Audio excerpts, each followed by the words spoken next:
Hi, my name is Andrew Plaisher, and in this video I'm going to be applying some of the basics of cello playing to playing in a worship setting. So first of all, I want to talk about intonation, which is obviously at the core of string playing, playing in tune, and we don't have keys or frets or anything to help us play in tune. We have to use our ears. But first of all, make sure you tune before you start playing in rehearsal and in the service. You can use a tuner, but also make sure you check it with the piano or organ, because those sometimes will be a little bit off of 440 or whatever the tuner is set to. So just double check that. Next, I want to talk about tuning while you're playing. The thing that helps us the most while we're playing to play in tune is using our open strings, using ringing tones. When I play a D, I hopefully get my D string and G strings to ring when I do that. That's how it rings so long. If I play a little bit flat,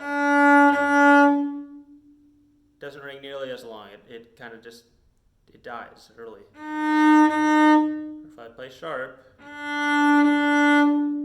okay? So make sure when you're playing in tune, you should be activating those other strings when you're playing those ringing notes. Any note that has an open string, A, D, G, and C. So I'm doing a D here. Okay, this D out here. It should get your A and D strings ringing.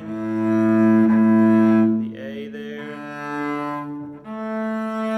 Okay, so make sure you're in tune for those notes specifically. Beyond that, you can use your open strings in practice by just playing double stops. If you're under practice, Amazing Grace maybe.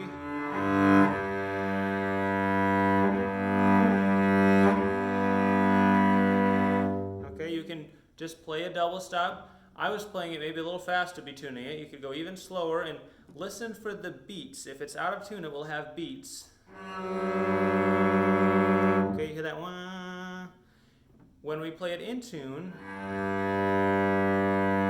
there's no beats. And as you get closer to the note, to being truly in tune, the beats will slow down until there's no beats.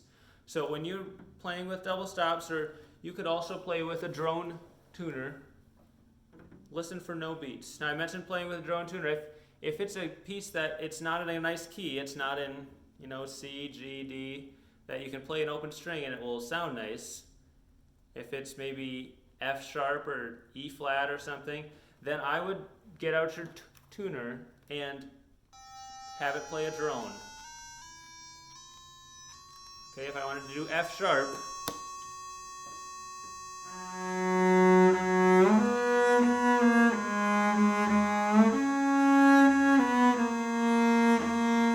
okay, you can tune using a tuner like that. And that will also help your ear to be knowing right what pitches to be playing. Now I also want to talk about the bow hold. Because I struggled for a while when I was playing in worship bands with squeezing my hand and coming out of the services or rehearsals really sore with my fingers, with my wrist. Okay, and the reason was, it was so loud on stage, because usually when you're playing in a worship band, it is fairly loud. It was so loud that I was trying to play louder than everyone else so that I could hear myself, and I was doing this kind of stuff.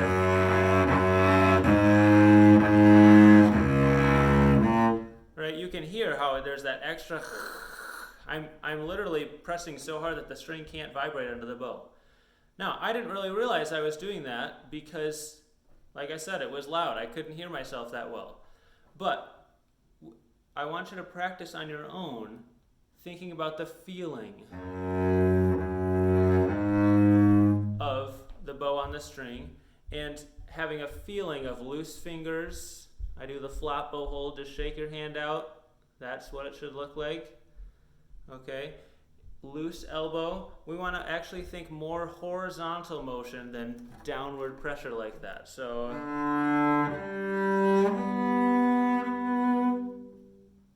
feel really comfortable. It should feel easy to play and make a beautiful sound. And then when you are playing with the band or with whoever you're playing with, even if it's just a pianist, sometimes it's tempting to try to overplay. Really resist the temptation to overplay, okay? Don't let yourself do triple forte playing where you're pressing as hard as you can.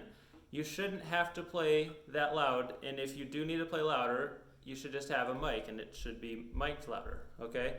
So, think about that feeling. If it's too loud and you can't hear yourself, think about how your elbow feels. Feel more horizontal across the strings.